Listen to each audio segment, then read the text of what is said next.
Salut à tous, j'espère que vous allez bien. Je vous retrouve aujourd'hui pour un nouveau vlog. Et qui dit nouveau vlog... ça commence très mal. Qui dit nouveau vlog dit présentation de la petite pile à lire que je me suis concoctée. Donc en général, j'essaye de faire tenir les vlogs sur un temps assez réduit. À savoir que c'est quelque chose que je tiens finalement très mal, ce qui fait que vous vous retrouvez toujours avec une profusion de lecture et de présentation de titres dans les vlogs, alors qu'initialement ce n'est ni l'objectif du format, ni ce que je souhaite, mais malheureusement, voilà, ma gestion du temps est visiblement assez complexe. Donc je vous présente les livres que je souhaite découvrir actuellement. Je commence par un manga que je devais lire lors du précédent vlog et que je n'ai pas eu le temps de feuilleter, donc Les Saisons d'Okishima de Kan Takahama. Il s'agit d'un tome 4 et comme je vous en avais déjà parlé, c'est une série de mangas que j'aime énormément, que je trouve extrêmement intelligente, mature, qui interroge bon nombre de questions, bon nombre de points concernant la société japonaise à une époque plus traditionnelle, je dirais. Nous suivons une jeune fille qui évolue donc au sein de groupes de femmes équivalent un petit peu à des geishas et qui va se retrouver dans des situations compliqué, mais qui va surtout nous permettre de mettre en exergue encore une fois les problématiques que rencontre le Japon à cette époque-là, et c'est très bien fait, j'apprécie énormément cette série. Ensuite, un tome 1 avec Rave, The Groove Adventure de Hiro Mashima, qui est donc l'auteur de Fairy Tail, et il s'agit du premier manga de l'auteur. Donc par le passé, eut lieu une grande guerre entre les Raves, les pierres sacrées, et Darkbring, les pierres maléfiques. La bataille finale se conclut par une effroyable explosion appelée Overdrive. Les Raves se dispersèrent à travers le monde et les Darkbring ne firent plus parler d'eux. 50 ans plus tard, les Darkbring sont ramenés sur le devant de la scène par Demon Card, une organisation de criminels. Le monde est sur le point de basculer dans les ténèbres. Haru, un jeune garçon qui habite sur l'île Garage, est choisi par Rave pour devenir le sauveur tant attendu. Désormais, il est le seul à pouvoir utiliser le pouvoir de Rave et il va vous en faire une démonstration. Voilà. Donc, ce sont des graphismes, comme vous pouvez le voir, qui ressemblent énormément à ce qu'on peut trouver dans Fairy Tail, si vous connaissez la saga. Je suis curieuse de savoir ce que ça donne, puisque j'aime beaucoup Fairy Tail quand même. Ensuite, dernier graphique, Dracula de Marco Canavo et Corrado Roy, l'Ordre du Dragon. Alors je vous montre un petit peu à quoi ressemblent les illustrations qui sont extrêmement sombres, comme on pourrait s'y attendre avec une adaptation graphique de Dracula. Et je ne vais pas vous en dire beaucoup plus puisque je vous l'ai déjà présenté lors d'un book haul et il me semble que j'avais déjà été beaucoup trop loin dans la présentation du titre, ce qui pourrait malheureusement amener à un spoil compte tenu de la brièveté de la BD. Donc j'en fais la lecture et ensuite je vous donnerai mon avis beaucoup plus sur voilà, le traitement de l'histoire, les planches, le choix des détails, des couleurs, de la représentation des personnages, etc. etc. 3 romans maintenant. Le premier, Torture Blanche de Narj Mohammadi, qui est prix Nobel de la paix en 2023. J'ai commencé à feuilleter un petit peu l'ouvrage. Il se trouve qu'il se présente sous forme d'interview et que donc nous avons des questions posées à l'autrice et ses réponses. Donc en présentation, nous avons le 16 novembre 2021, pour la 12e fois de ma vie, j'ai été arrêtée et pour la 4e fois condamnée à être placée en cellule d'isolement. Cette fois, mon chef d'accusation, vous le tenez entre vos mains, c'est ce livre Torture Blanche. On m'enfermera encore, mais je continuerai de me battre jusqu'à ce que les droits humains et la justice règnent dans mon pays. Donc, Narj Mohammadi, c'est une autrice iranienne et j'aime beaucoup lire la littérature iranienne de façon générale, les expériences des femmes encore plus particulièrement. Je vous en ai déjà parlé sur la chaîne, mais j'ai eu la chance avec le collège de rencontrer donc Chador Javan qui était... qu'est-ce que je raconte, pardon, de rencontrer Mahtab Gorbani qui a elle aussi été enfermée donc à de multiples reprises pour sa création littéraire et pour sa poésie émancipatrice qui parlait par exemple du désir féminin, de la liberté des femmes de choisir qui elles aiment, comment elles vivent, leur choix de carrière, leurs amis. Et voilà, bon, ça avait été une rencontre extrêmement émouvante pour moi et donc j'ai découvert la littérature iranienne avec Tchador Javan, dont j'ai lu la quasi-totalité des ouvrages. Et c'est vrai que donc je suis toujours curieuse de lire des titres sur cette thématique que je trouve absolument essentielle. Je continue avec 2 ouvrages qui n'ont absolument rien à voir. C'est toujours très étrange de vous parler de thématiques aussi importantes et de basculer ensuite sur de la fiction. Ça me pose un petit peu problème, je trouve même. Maxime Chatham, Autre Monde, L'Alliance des Trois, c'est un ouvrage qui m'a été envoyé par les éditions Albin Michel, c'est dans leur collection Louise, donc leur collection jeunesse. C'est quelque chose qui m'étonne un peu puisque j'ai vu ce titre en librairie à de multiples reprises, puisque ça fait quand même partie des sagas, je dirais, emblématiques de cet auteur, mais je les ai systématiquement vus, les titres de cette saga, puisqu'il y a plusieurs tomes, publiés en adulte et plus particulièrement en poche. Donc je suis surprise de voir ce que va donner la saga, parce que j'imagine qu'elle est véritablement donc au croisement du young adulte de la jeunesse. Je ne vous ai pas lu le résumé, mais en gros, on est donc New York de nos jours, un blizzard exceptionnel s'abat sur la ville et plonge ses habitants dans le noir, d'étranges éclairs bleus rampent le long des immeubles, les palpes semblent à la recherche de proies. Le lendemain, le monde a irrémédiablement changé, les adultes ont disparu, 2 adolescents, Matt et Tobias, se réveillent dans cette ville désormais peuplée d'animaux fantastiques et de créatures monstrueuses. Un autre monde où les jeunes vont devoir s'unir pour survivre. Voilà, je trouve ça assez marrant parce que la phrase au dos, elle est écrite par Maxime Chatham lui-même qui dit une série qui parle de transmission, d'apprentissage, un grand roman initiatique. Je trouve ça assez drôle. Et je termine avec la dernière sortie de Anne-Gaëlle Huon que je ne connais absolument pas mais dont j'ai entendu beaucoup de bien. Et ce qui m'a donné envie de découvrir cette autrice, c'est le fait que j'avais l'impression que c'était des thématiques qui touchaient beaucoup ma mamie. Et c'est vrai que j'aime bien lire des choses que derrière qui peuvent lui être un petit peu familières. Donc c'est pour cette raison que j'avais fait la demande de ce titre à Albin Michel lorsque j'avais reçu le catalogue. Je suis curieuse de découvrir la plume de l'autrice qui rencontre un franc succès. Alors ce n'est pas toujours gage de quelque chose qui va me plaire, mais en tout cas voilà, c'est important que j'en fasse l'expérience. Je ne vous ai pas encore présenté ce titre sur la chaîne, donc je vous lis le résumé. 1994, un village de la baie de Somme. Tony a 10 ans et un rêve plus grand que lui. Remporter le concours du meilleur imitateur d'oiseaux. Inlassablement, il s'entraîne pour oublier le silence de son père, de leur maison, de leur famille qui n'en est plus vraiment une. Mais l'arrivée de Louis, un petit Parisien, va basculer ses projets, d'autant que le garçon développe un don inattendu. Que reste-t-il de nos rêves à l'âge adulte? Peut-on demeurer fidèle à l'enfant qu'on a été? Dans le somptueux décor de la baie de Somme, Anne-Gaëlle Huon nous emmène à la rencontre de personnages inoubliables et convoque l'enfance, ses promesses et ses secrets. Voilà. C'est un petit peu voilà mon programme de lecture qui n'a donc rien à voir avec les pales que je vous ai présentées jusque là, mais ce sont des ouvrages extrêmement brefs, donc alors non pas qu'ils sont brefs en termes de pages, mais je vous laisse un petit peu voir à quel point voilà les éditions proposent des textes très très larges, enfin publiés de façon très très large avec un interligne assez important.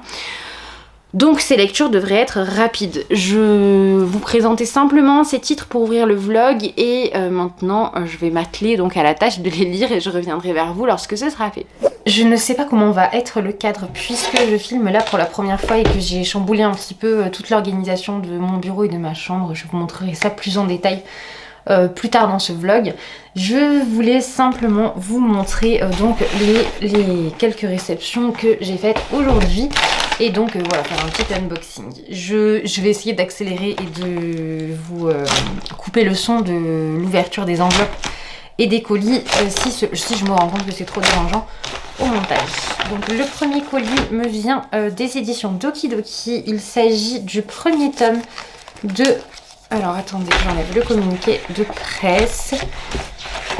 Il s'agit du premier tome de The Unexpected Goddess de Tsukasa Arima, qui est donc comme ceci. Les dessins ont l'air très jolis. J'imagine que c'est un petit seinen compte tenu de la charte graphique et du résumé que j'avais commencé à regarder un petit peu. Que nous dit-on au niveau du dossier de presse? Donc ce tome 1 il sortira le 3 juillet 2024. Donc dans l'histoire on va suivre Tous les ans, dans le saint royaume d'Arialanti, 4 jeunes filles sont sélectionnées pour hériter du pouvoir de la déesse. Mais cette année, à la surprise de tous, ces derniers sont au nombre de 5 devant le pape. Ces dernières sont au nombre de 5 devant le pape. C'est ainsi que Lita, Déni, fille du peuple retrouvé vivant dans la plus grande misère, va se retrouver mêlée à une suite d'événements qui pourraient bien bouleverser l'ensemble du royaume. Voilà pour cette première réception. Les illustrations sont très mignonnes. Ensuite, réception suivante de la part des éditions Sarbacane, cette fois, donc j'imagine que c'est un roman. Hop. J'essaie de faire au mieux pour vos oreilles pour ne pas avoir besoin de faire trop de montage. Alors... Ah, ce sont 2 romans. Hop. 3 romans, du coup. Alors, les 2 premiers, ils sont donc dans la collection Pocus, qui est la collection pour enfants, qui vient tout juste de paraître chez Sarbacane, qui est donc une collection qui cible les plus petits. Vous avez donc, dans un premier temps, la collection X-Prime, qui est la collection adolescente. Vous avez ensuite Pépix, qui présente des titres pour les enfants, je crois, à partir de 8 ans, peut-être, quelque chose comme ça. Et vous avez donc ensuite la collection enfant, ou tout du moins vraiment jeunesse, qui vient de paraître. Donc c'est Pocus, premier roman. Donc en premier, j'ai donc Les Petites Sorcières, Tildir, la catastrophe de Anne-Fleur Muton et Violette Grabski, qui est comme ceci. Donc à 10 ans, Tildir n'a toujours pas découvert son pouvoir magique et quand on vient d'une grande famille de sorcières, c'est une catastrophe. En plus, il y a urgence, comme chaque petite sorcière, Tildir doit partir faire son apprentissage. Juché sur son... Excusez-moi, j'ai du mal. Juchée sur son vélo, sa rate apprivoisée sur l'épaule, elle se met en route en quête de sa magie. Et ce sont donc des ouvrages qui présentent des petites illustrations tout au long de l'histoire, comme ceci. Et comme vous pouvez le voir, vous avez donc une mise en page et une police d'écriture, un espacement très important. Le second, c'est Le Petit Archipel, Safran et le secret de la grotte, qui est vraiment très mignon. Donc c'est par Félix Bac-Brié et Camille K. Il est comme ceci. Il est vraiment très très mignon celui-ci. Donc quand Ténou, la grande Blérelle, tombe malade, tous ses amis s'affolent. Le seul remède se trouve sur l'île Tourmente, un endroit effroyable où il ne fait pas bon poser la patte. Qui oserait s'y aventurer? Safran, lui, n'a pas peur. Il ira, mais il est loin d'imaginer les dangers qui le guettent. Et donc même chose, vous avez cette petite histoire avec des illustrations tout du long. Et ce sont des petits textes qui font une centaine de pages, me semble-t-il, ou voilà, 90 pages. Et vous avez donc au dos quelque chose que je trouve très bien, qui est le niveau de lecture attendu, ou tout du moins requéri pour la lecture de ces titres-là. Ils sont vraiment très très mignons, et encore une fois, c'est un très beau travail de la part des éditions Sarbacane, mais je suis rarement déçue de ce qu'ils proposent. Et enfin, donc, Demain n'aura pas lieu, de Luna Alixou, que j'ai vu passer en librairie et qui me tentait beaucoup. Donc voilà, je me suis dit que j'avais reçu le programme il y a un petit moment maintenant, mais c'est vrai qu'avec l'école et tout ce que j'ai pu avoir à faire, je ne consultais que très très peu mes mails. Et donc je suis retournée voir le programme de Sarbacane, il était proposé à l'intérieur et j'ai sauté sur l'occasion. Donc l'heure est grave, depuis ce matin la peau chauffe, la rétine brûle, cela ressemble d'abord à une canicule. Mais c'est bien pire, le soleil a décidé avec quelques milliards d'années d'avance de brûler la terre en accéléré, m'arrachant au bouillon flottant de l'adolescence. 3 jours, c'est tout ce qu'il nous reste avant la fin du monde. Et comme si cela ne suffisait pas, ma mère a fui au Japon, mon meilleur ami dirige sur moi ses obsessions et mon amoureux, l'écrivain coréen J.E.J., vient de me poser un lapin. 3 jours pour percer un secret familial, 3 jours pour réaliser un rêve, 3 jours pour une toute dernière histoire d'amour. Est-ce assez? Voilà, je trouvais que ça avait l'air très sympa. Et encore une fois, de façon générale, j'aime beaucoup les romans des éditions Sarbacane. Ensuite, on passe maintenant aux éditions Albin Michel. Je m'ai envoyé une grosse enveloppe. Alors, juste regardez l'heure, pas être en retard au travail, c'est bon, c'est pris. Alors, donc, il s'agit de la rentrée littéraire de septembre. Donc, ce sont des titres qui ne seront pas... que vous ne verrez pas tout de suite en librairie. Je commence avec donc le nouveau livre d'Amélie Nothomb, à savoir L'impossible retour. Donc, chez Amélie Nothomb, vous savez, vous avez rarement un résumé. Vous avez donc Tout retour est impossible, l'amour le plus absolu n'en donne pas la clé. Voilà, donc c'est assez mystérieux, à voir ce que ça donne. Ensuite, j'ai ici ici Le Mal Joli de Emma Baker. Alors pour vous donner un ordre d'idée, j'ai choisi les titres du programme Albin Michel à la lecture des résumés simplement, mais j'ai voulu privilégier la lecture d'autrices contemporaines, donc je n'ai que des ouvrages de femmes à vous présenter aujourd'hui chez Albin Michel. Donc pendant combien de temps peut-on supporter deux amours inconditionnels? Pendant combien de temps une femme peut-elle vivre écartelée entre une passion amoureuse et un amour absolu pour ses enfants? Donc voilà, c'est une interrogation autour de ce questionnement-là. Et je trouvais que ça pouvait être très, très intéressant. Donc dans ce nouveau roman, Emma Baker regarde en face et dévoile sans complaisance les moments les plus dangereux, les plus intenses et les plus beaux d'une vie. Elle ausculte ici le mal joli, cette traversée des plaisirs incandescents et des peines inavouables qui scandent un amour interdit, et elle nous conte cette histoire d'amour, ou plutôt nous le fait vivre en temps réel, durant un printemps, un été et un automne. 3 saisons privées des siens auprès de l'homme qu'elle aime, privée de lui auprès des siens. 3 saisons dans la vie d'une femme, 3 saisons d'extase et de déchirement. Emma Baker va encore plus loin dans l'écriture de l'intime et jamais elle ne nous avait tendu un miroir aussi universel. Et enfin, le 3e roman, il s'agit de Wonderland de Pauline Clavière. Qui parle ici, alors je ne m'en souviens plus, 1977, un soir de fête nationale dans un village du Cantal de... Ah oui, alors je l'ai pris celui-ci pour l'aspect, je suis tout en haut de la Lozère, donc je suis collée au Cantal depuis ma nouvelle affectation. Et c'est vrai que bon, je lis rarement des romans qui se déroulent dans cette région-là, ou alors qui s'apparentent, qui traitent du folklore local, donc je trouvais que ça pouvait être intéressant. 2 jeunes femmes débarquent en plein bal, Brunhilde et Mariella, 2 Allemandes nimbées de mystère. Très vite, leur présence suscite fascination et méfiance au sein de la communauté paysanne. Espionnes ou sorcières? Que viennent faire ici ces étrangères? Dans ce pays taiseux, rythmé par la vie des bêtes et des champs où les cicatrices de la guerre sont restées cachées, elles deviennent le spectre des blessures du passé et des inquiétudes du présent. Retrouvant au fil de son enquête les lieux et personnages familiers de son enfance, Pauline Clavière restitue d'une plume marginale la beauté et l'atmosphère d'une région hors du temps. Voilà, donc ça c'était le 3e, et on passe au dernier colis qui vient donc des éditions Dupuis. Et c'est aussi un gros colis. Donc, hop. Alors, hop. Alors, ce sont les 2 tomes suivants de Ookie. Donc, je vous avais parlé du tome 1 sur la chaîne il y a un petit moment maintenant. Et voilà, c'est la suite qui est parue. Donc, Ookie, c'est une... j'allais dire un webtoon, mais je ne suis pas persuadée que ce soit un webtoon. Tout du moins, c'est une BD voilà, qui reprend des codes graphiques, je trouve, assez proches du manga et du webtoon. Et qui traite donc d'un frère et une sœur qui ont des espèces de pouvoirs. C'est une petite histoire fantastique qui est très mignonne.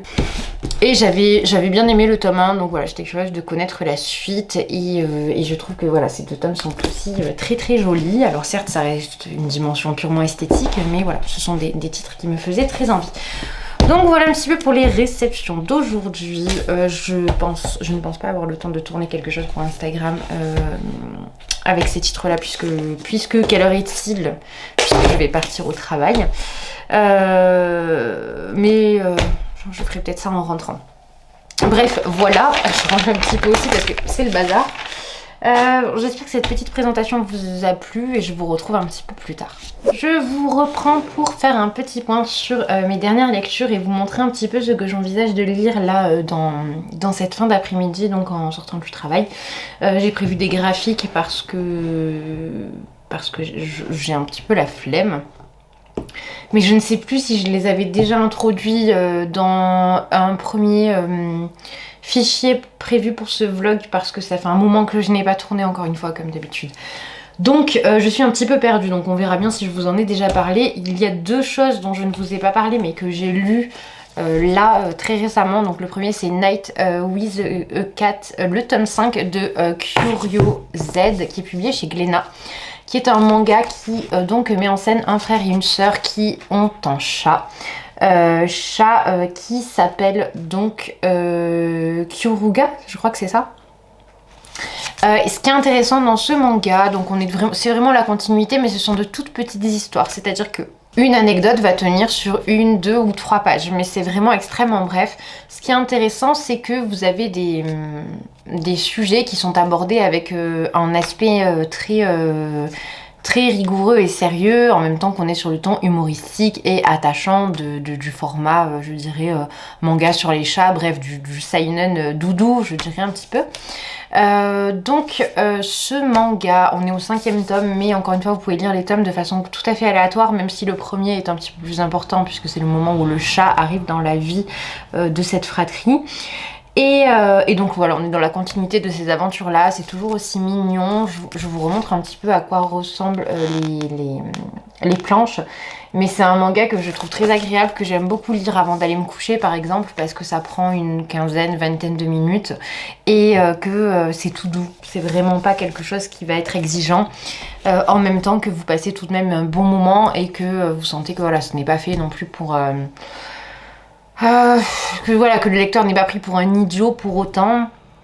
Il y a une dimension éducative, mais avec un ton, je dirais, très rassurant et en même temps très humoristique. Voilà. La seconde chose que j'ai lue, c'est ce titre-là, donc L'étranger du Zéphyr de Kikana. Et pour tout vous dire, je n'avais pas compris que L'étranger du Zéphyr, c'était une seconde saga qui suivait donc L'étranger de la plage, dans lequel, c'était la saga initiale dans laquelle les deux protagonistes se rencontraient. Donc les deux protagonistes, ce sont Shun et Mio, je crois. C'est une histoire, donc c'est un MM, c'est un Boys Love, je crois que ça s'appelle en manga, enfin que la collection ici c'est Boys Love. C'était mignon, après voilà, c'était vraiment par curiosité que j'avais voulu découvrir ce titre-là, parce que je trouvais que les illustrations étaient vraiment très jolies. Donc voilà, c'était mignon, mais c'est pas du tout le genre de choses que j'apprécie. Déjà, il y a des scènes de sexe explicites, donc ce n'est pas quelque chose avec lequel je suis à l'aise, et plus particulièrement en manga. Autant je peux tout à fait accepter qu'au sein d'un roman, on ait une description un petit peu, je dirais, plus précise d'un acte sexuel, autant c'est vrai que l'illustration, ça me plaît un petit peu moins. Voilà. Donc c'est ce qui fait que j'ai passé un moment qui était mignon, mais que je ne pense absolument pas ni me procurer le début de la série, ni poursuivre cette série-là. Voilà. Ensuite, je poursuis avec Kaya, qui est donc une BD qui m'a été envoyée par les éditions Glénat, qui propose un travail artistique que je trouve absolument somptueux, qui met en scène donc une jeune fille qui va qui est orpheline, initialement seule avec son frère. On est dans une espèce d'apocalypse, de fin du monde, mais on n'en sait pas beaucoup plus. Et dans ce climat hostile, ils évoluent tous les deux jusqu'au jour où ils vont rencontrer une espèce de monstre. Donc on comprend qu'il y a des entités un petit peu qui peuplent ce monde après le monde. Et finalement, son frère va se faire tuer par cette créature qui veut en fait protéger son enfant et que le frère tue. Donc en fait, finalement, c'est vraiment œil pour œil, dent pour dent dans cet univers. Et la jeune fille, donc qui devient la protagoniste principale, va prendre la défense du monstre, malgré le fait qu'il ait tué son frère. Bref, monstre, il n'est pas vraiment un monstre, mais c'est toute une interrogation autour de cette figure-là, la figure du monstrueux, de l'effrayant. C'est très bien fait, c'est joli, c'est une BD que je trouve très épurée, très simple, qui suggère beaucoup plus qu'elle n'énonce frontalement. Mais on comprend tout à fait le propos du scénariste, donc en ça je trouve que c'est très bien réalisé et c'était très agréable à lire. Voilà en gros pour ça. Ensuite, je voulais vous parler donc de deux choses que donc je dois terminer la lecture de La Malédiction des Roses de K.F. Breene, qui est publié donc dans la collection Lost Kingdom de chez Bookmark. C'est un très très joli ouvrage. Je vous en ai pas encore parlé sur la chaîne, mais c'est vrai que je suis en ce moment dans une phase où j'ai besoin de lecture beaucoup moins exigeante que ce que je fréquente habituellement. parce que nous sommes en fin d'année et que voilà, j'ai vécu des choses qui n'ont pas forcément été faciles. J'en ai parlé notamment sur Instagram, mais j'ai perdu ma mamie il y a très peu et je dois reconnaître que depuis j'ai beaucoup de mal à rentrer dans des œuvres plus denses, plus complexes et qui exigent, je dirais, une attention et une concentration qu'aujourd'hui je ne suis pas vraiment capable d'avoir. Donc je laisse un petit peu tout ça de côté et je privilégie des lectures qui sont beaucoup plus légères simplement. C'est le cas de ce titre-là, qui est une sorte de réécriture de La Belle et la Bête. Alors réécriture que je trouve parfois, très souvent, vulgaire pour rien. Pour moi, c'est le bémol de ce tome. C'est qu'on a une langue qui est extrêmement crue, mais je ne dirais pas que c'est une langue crue qui va créer un effet stylistique particulièrement attrayant, ou qui va vouloir faire réfléchir sur certaines choses ou dénoncer certaines choses, pas du tout. C'est un langage cru qui arrive dans des moments qui sont, je trouve, assez... en tout cas, où c'est pas toujours pertinent de se retrouver avec un tel vocabulaire. Et en ce qui me concerne, ça me perturbe beaucoup. C'est ce qui fait que je n'adhère pas vraiment à cette histoire. L'univers de fantasy en tant que tel est assez original, puisqu'on va suivre donc une jeune fille qui s'appelle je ne sais plus comment, qui va donc qui ramasse une plante, qui cueille une plante qui ne se trouve que dans le royaume de la bête, entre guillemets, parce que ce n'est pas vraiment une bête. Et elle prend ce risque parce que cette plante sauve son village d'une espèce de malédiction qui pèse sur lui et qui fait que beaucoup de personnes tombent malades et souffrent. Et elle a notamment son père qui est malade. Voilà, donc elle va se lancer un petit peu dans la quête de cette plante, tout ça, et rencontrer donc la bête qui va bien évidemment l'emmener dans son palais. Donc je ne vous spoile rien, c'est vraiment le scénario initial de La Belle et la Bête. Et donc on reprend tout ce code-là. C'est un roman qui est extrêmement bref et que, encore une fois, comme je vous le disais, j'ai presque terminé. Le travail éditorial est vraiment somptueux. Désolée, je n'avais plus de batterie. Je disais que le travail éditorial était absolument somptueux si vous êtes des amateurs de beaux ouvrages de fantasy. Alors je sais absolument et complètement que ce type de titre ne plaira pas à toutes les personnes présentes sur ma chaîne, parce que ce n'est pas forcément ce que je vous présente le plus habituellement. Mais en revanche, vous le savez, je vous présente absolument tout ce que je lis, donc je préfère le faire.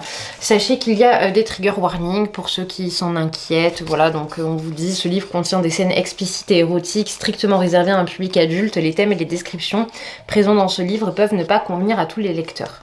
Je suis moi-même assez déroutée par certaines scènes que je peux lire. Ce n'est pas quelque chose que j'affectionne. Encore une fois, c'est ce que je vous disais pour L'étranger du Zéphyr, bien que ce soit complètement différent. Je n'aime pas le côté très imagé des descriptions des actes sexuels, et là c'est très imagé aussi. C'est très peu... c'est très peu métaphorique, très peu élégant, très peu poétique. Mais après, en soi, dans l'absolu, ce n'est pas vraiment dérangeant. Il y a des choses à l'initiale qui me gênaient dans l'ouvrage, notamment ce rapprochement encore entre l'homme et la bête, que je trouve toujours très dérangeant. Finalement, plus le temps passe et plus les choses s'estompent. Au départ, j'avais aussi un gros problème avec cette notion de consentement, la notion du fait aussi d'enfermer une héroïne finalement. Alors, c'est très différent de ce qu'on va pouvoir trouver dans ACOTAR par exemple. Pour le coup, je trouve que l'autrice ici, seulement sur cet aspect-là, hein, je le précise, maîtrise nettement mieux son sujet. On sent qu'elle a écrit quand même pas mal de romans avant celui-ci, puisque par exemple l'idée de la séquestration, de cette espèce de syndrome de Stockholm, on ne se pose pas vraiment la question. On n'est pas du tout dans une érotisation de la captivité. Parce que je dirais que ce moment-là, le moment de l'enlèvement, c'est quelque chose d'extrêmement furtif, et puis l'héroïne n'est pas vraiment prisonnière au sens strict du terme. Comparativement à d'autres univers de fantasy, je trouve qu'ils mettent bien plus l'accent sur le fait que l'héroïne n'a pas le choix, qu'elle n'est pas libre, etc. etc., etc. Là, je n'ai pas trouvé que c'était le cas, donc je ne suis pas dérangée par cet aspect-là. L'héroïne est très libérée sur le plan sexuel. Alors après, ce n'est pas forcément quelque chose non plus que j'affectionne et que j'apprécie de lire dans un roman. Non pas parce que c'est une femme, mais parce que de façon générale, j'ai un peu du mal avec, encore une fois, comme je vous le dis, cet aspect, je dirais, un peu trop exacerbé de la sexualité. Mais voilà, ça m'est vraiment propre. Je m'attendais pas du tout à ça, parce que c'est un roman... pour moi, cette collection Lost Kingdom, Kingdom, c'était de la romantasy, donc des romans certes de fantasy, mais pas nécessairement avec des scènes de sexe explicites et crues comme c'est le cas ici. Voilà, c'est un petit peu ce qui me dérange. Et je vais arrêter de faire du blabla puisque je n'ai pas encore terminé ma lecture, mais il me reste à peine quelques pages. Voilà, donc ça va être très très vite fait. Et ensuite, l'autre chose que je dois terminer, que j'ai commencé mais que je dois terminer, c'est cet ouvrage-ci, donc Dracula, l'Ordre du Dragon. Je vous en avais parlé à plusieurs reprises. C'est une BD extrêmement sombre qui met donc en scène le protagoniste de Dracula. Qui va répudier une de ses épouses pour pouvoir prendre donc pour pouvoir s'unir avec Mina, qui est donc l'épouse de Jonathan Harker, le personnage principal du roman Dracula de Bram Stoker. Et donc voilà, on va suivre un petit peu cette histoire-là. Donc vous retrouvez la plupart des protagonistes, notamment Van Helsing, donc Mina, Jonathan, Lucy, bref, tous les personnages emblématiques du roman, mais vous avez également des choses qui sont un petit peu plus, je dirais, obscures, ou tout du moins que je ne connaissais pas. Là aussi, on a des scènes très explicites de sexe, donc voilà, je me retrouve actuellement avec des lectures finalement qui ne me correspondent pas beaucoup, je trouve, mais qui ont ce point commun-là qui est assez surprenant, parce que ce n'est pas du tout voilà, quelque chose que je recherche dans mes lectures. Bref, donc je vais aller terminer ça. Et je vous ferai un petit point lorsque ce sera fait.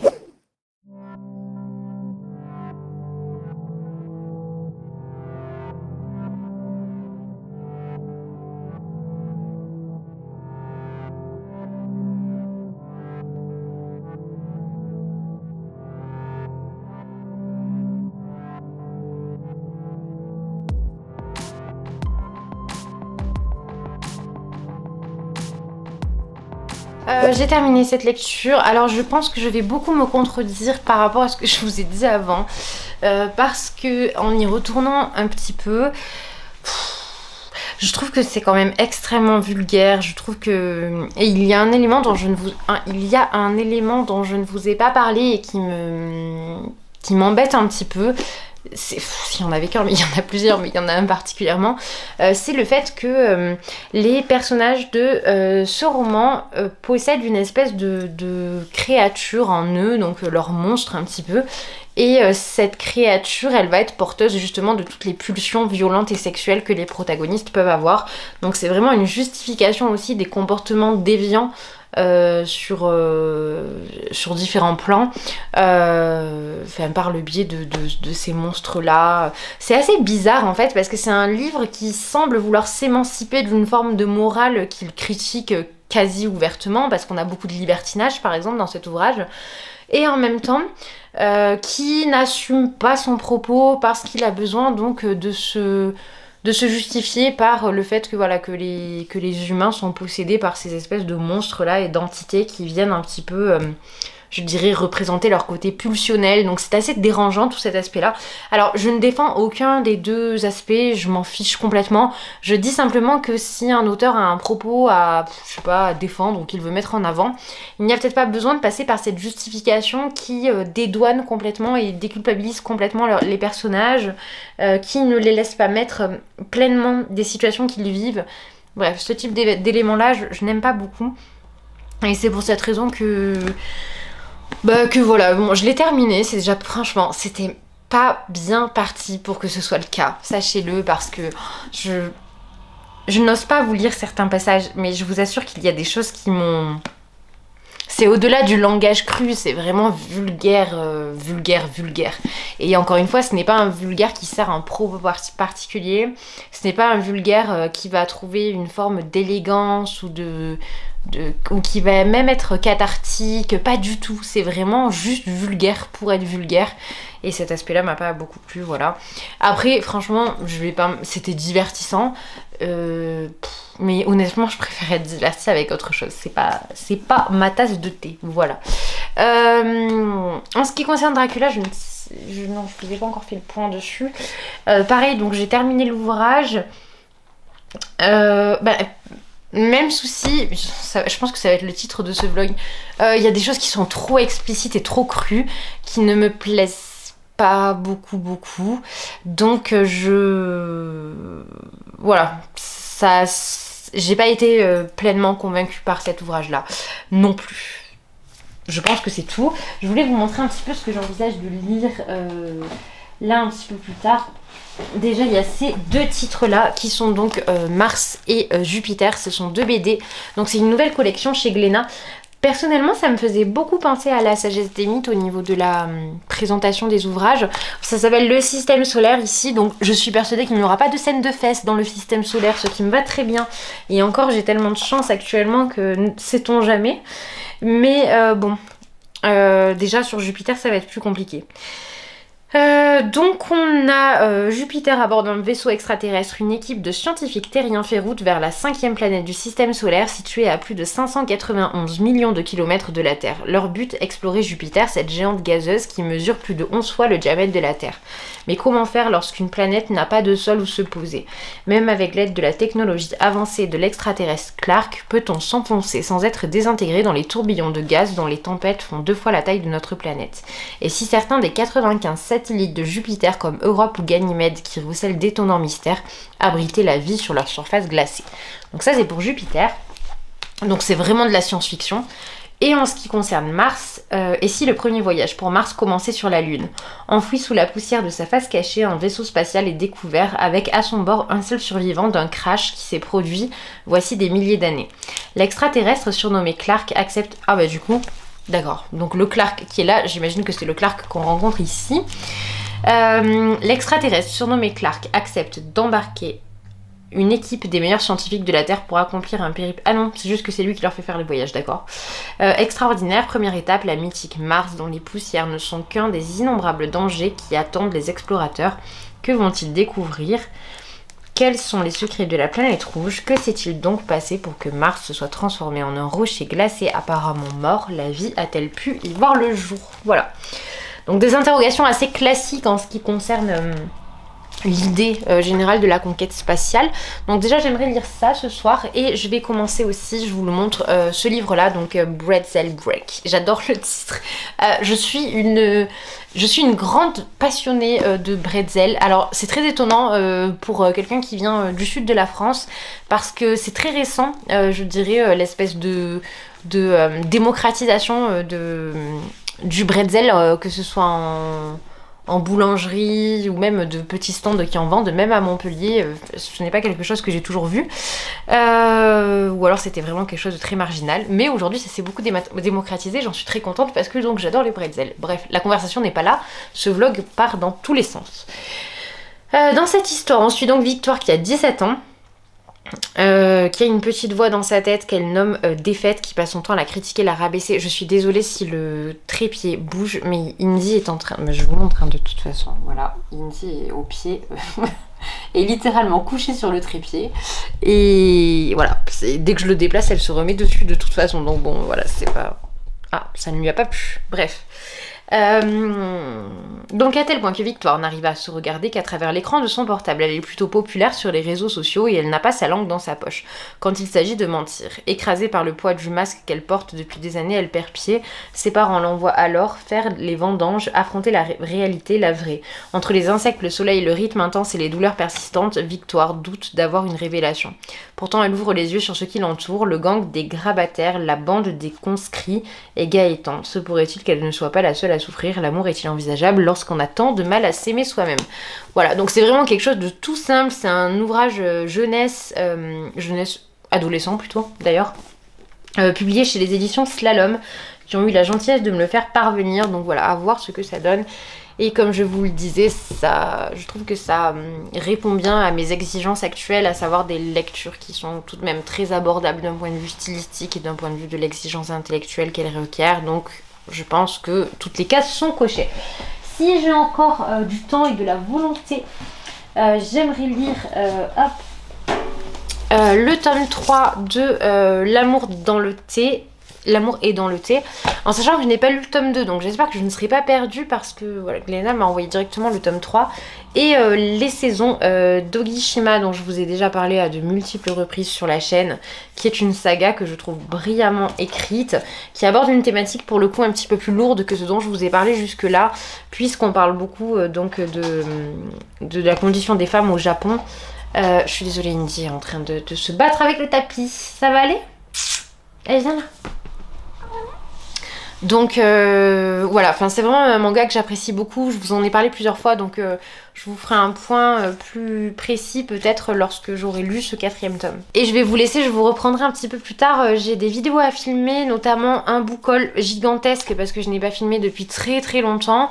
J'ai 2 avis lecture également et dans l'idéal il faudrait encore que je tourne une vidéo, je dirais un peu plus neutre que cela, mais je sais pas si si j'aurai la détermination de filmer aussi longtemps puisque le format vlog est quand même drôlement appréciable, il permet d'être nettement plus spontané, de ne pas se poser devant la caméra et d'attendre, de parler, de dérouler un fil assez long. Voilà, c'est vrai que pour le coup le format vlog en ce moment me correspond bien, même si encore une fois j'ai du mal à m'y tenir, mais au vu de la fréquence des sorties des vidéos, je ne sais pas où en sera d'ailleurs cette fréquence quand ce vlog sortira, puisque ce ne sera pas la première vidéo à sortir, mais là je crois que je suis à une vingtaine de jours sans vidéo sur la chaîne.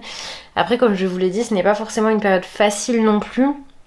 Alors certes, c'est une forme d'exutoire et d'échappatoire aussi d'être dans cette communication un petit peu virtuelle de mes avis littéraires, et ça m'emmène, je dirais, sur des chemins différents, ça me permet de penser à d'autres choses, etc., etc. Mais voilà, ce n'est pas pour autant que c'est une période qui n'est pas exigeante d'un point de vue émotionnel d'une part, mais aussi d'un point de vue voilà, plus physique et je dirais plus terre à terre avec la fin de l'année scolaire qui approche.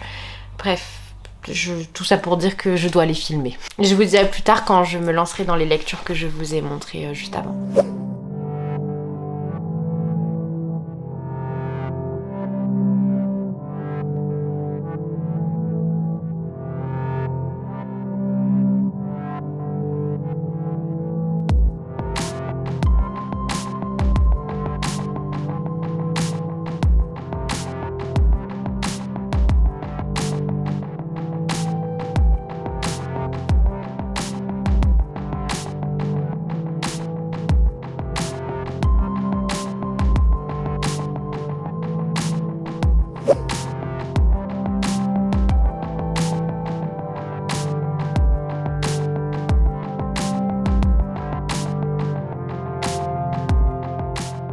Ah, mais comme vous pouvez voir, il y a du boulot.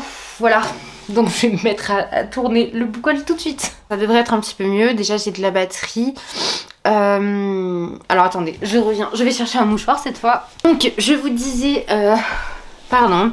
Je suis vraiment désolée. Je me vantais de ne pas faire d'allergie cette année du tout, comparativement aux autres années.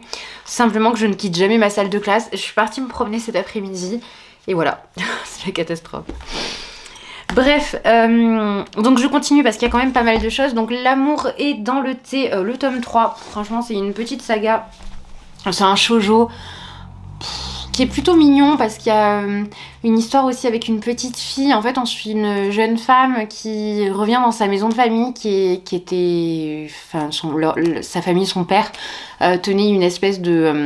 non, pas une espèce, une production de thé. Et elle avait un petit peu fui tout ça vers la ville et elle décide de revenir. Suite à, voilà, je crois que il me semble que c'était une relation un petit peu tumultueuse dans le premier tome. Et en fait, lorsqu'elle revient, elle se rend compte que son frère a pris les commandes de cette entreprise familiale, qu'il a eu une petite fille et qu'il est véritablement presque possédé, je dirais, par les projets qu'il peut avoir. Il s'occupe assez peu de son enfant et finalement assez peu de sa production aussi.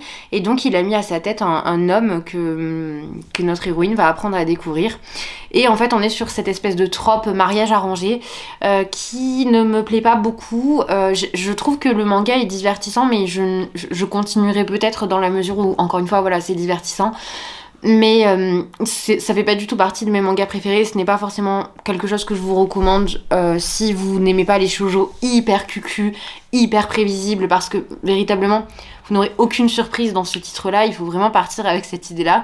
Je dirais que dans cette mesure ce sera une lecture doudou, puisque vous connaissez absolument tous les éléments de ce qui peut se passer. Alors quand vous êtes lecteur évidemment de manga, hein, parce qu'il y a quand même des retournements de situation, je trouve, qui sont très propres à l'univers du manga. Mais oui, voilà, bon, c'est une saga sympathique, mais sans plus, avec des éléments que je trouve un petit peu problématiques. Ensuite, j'ai lu Tokyo Revengers, donc Side Story. Donc il y a So Young et Stay Gold. Alors la particularité c'est que donc ces tomes sont en couleur, donc ils ont vraiment une présentation de dessin animé. Et alors il faut évidemment avoir lu la saga principale pour comprendre, pour qu'il y ait un véritable enjeu, une véritable importance, que vous soyez content de découvrir un petit peu des anecdotes sur les personnages principaux. Si vous aimez la saga, je pense que c'est quelque chose qui peut vous plaire. C'est un bon complément, je dirais, un petit peu comme la dernière saga qui est parue, qui pour le coup sera un petit peu plus longue que ça, puisque là il me semble qu'il y aura seulement 2 tomes, et chaque fois c'est indépendant, puisque ce sont des petites nouvelles qui reprennent l'enfance des protagonistes. Mais ouais, ça reste sympa, voilà. Si vous les aimez l'univers de Tokyo Revengers, mais que vous vous êtes un petit peu lassé, moi c'est ce qui m'est arrivé à partir du tome 15, peut-être quelque chose comme ça. Je commençais à être un petit peu à bout de souffle, je trouvais que la saga s'essoufflait. Je trouve que ça c'est une bonne bouffée d'air, surtout quand vous êtes attaché au protagoniste, ce qui était mon cas. Je trouve que c'est la grande force de Tokyo Revengers. Donc voilà, c'est un petit plus qui est sympathique si vous avez aimé encore une fois cette saga, et j'ai l'impression de me répéter beaucoup. À partir de maintenant, ça va être assez compliqué, je vais vous présenter les choses 2 par 2, parce que j'ai lu beaucoup de graphiques. Donc déjà, j'ai lu Mars et Jupiter, qui sont donc 2 titres BD qui sont parus dans une nouvelle collection chez Glénat, qui est la collection Système Solaire, et qui est cofondée, enfin qui est en tout cas accompagnée par l'Observatoire de Paris. Donc ce sont des titres qui sont des titres de divertissement, puisque à l'intérieur vous suivez donc un équipage fictif qui va faire la découverte d'une espèce de vaisseau sur la Lune, et au sein de ce vaisseau ils vont rencontrer une forme de vie extraterrestre qui se nomme Derek, je crois, si je ne me trompe pas. Non, Clark, pardon. Et par cette forme de vie différente, ils vont se mettre à explorer le système solaire. Donc dans le premier tome, ils vont explorer Mars, dans le second, ils vont explorer Jupiter. Ce sont des ouvrages, je dirais, très introductifs en matière d'astrophysique petite échelle, au sens où vous restez voilà, dans le système solaire. Vous allez véritablement en apprendre un peu plus sur la composition des sols sur Mars, de l'atmosphère sur Mars, des grosses tempêtes sur Jupiter, du noyau de Jupiter, bref, tout un tas d'éléments assez précis finalement.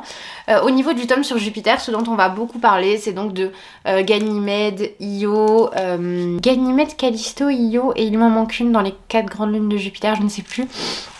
Bref, vous allez véritablement étudier le cercle proche, donc le système, finalement le système jupitérien, puisque Jupiter étant une planète gazeuse, il est absolument inenvisageable de se poser dessus, et même de s'en approcher trop. Donc voilà, il va y avoir cette alternative un petit peu de découvrir les lunes de Jupiter. Et ça c'est intéressant. Après, comme c'est un sujet qui m'intéresse déjà beaucoup, c'est vrai que je n'ai pas découvert énormément de choses, puisque je regarde beaucoup de documentaires traitant du système solaire. C'était vraiment une de mes passions pendant que j'étais à la fac, et ça m'arrive encore de m'endormir devant un documentaire sur le système solaire quel qu'il soit. Voilà, en gros, bref, je vais éviter de me répéter puisqu'il y a encore beaucoup de choses à vous présenter. J'ai lu les tomes 1 et 2 de Don Juan, donc dans la collection La Sagesse des Mythes, Contes et Légendes. Donc maintenant c'est une collection qui s'est élargie, puisqu'initialement nous avions seulement les mythes grecs. Maintenant nous avons donc des légendes, des contes, mais aussi des adaptations de classiques. Donc ici nous sommes face au Don Juan. Et je n'ai pas beaucoup aimé cette BD. Je trouvais qu'il y avait beaucoup de scènes très explicites sur la nudité des personnages, etc., les rapports sexuels. Bref, j'ai vraiment l'impression que c'est la thématique de ce vlog. C'est moi qui ne supporte pas de voir des scènes de fesses trop fréquentes et trop vulgaires au sein d'ouvrages. Et là c'est un petit peu j'ai l'impression d'être puritaine quand je dis ça. C'est terrible, mais je sais pas, je fais une overdose actuellement, je ne sais pas si ça se démocratise de plus en plus dans la littérature sous toutes ses formes, mais voilà, c'est vrai que bon, moi en tout cas ça m'a pas trop convaincu cet aspect là. De plus, je trouve que le personnage de Don Juan n'est pas très intéressant, présenté comme il l'est ici, parce que tout l'aspect plus diabolique, je dirais, qu'on pouvait retrouver dans la figure initiale du Don Juan, donc de Tirso de Molina, elle est un petit peu absente ici. De même que, je dirais, l'adaptation par Molière. On n'a même pas les grandes... Enfin, on a les grandes lignes de la psychologie du personnage, mais je veux dire sans tout le côté...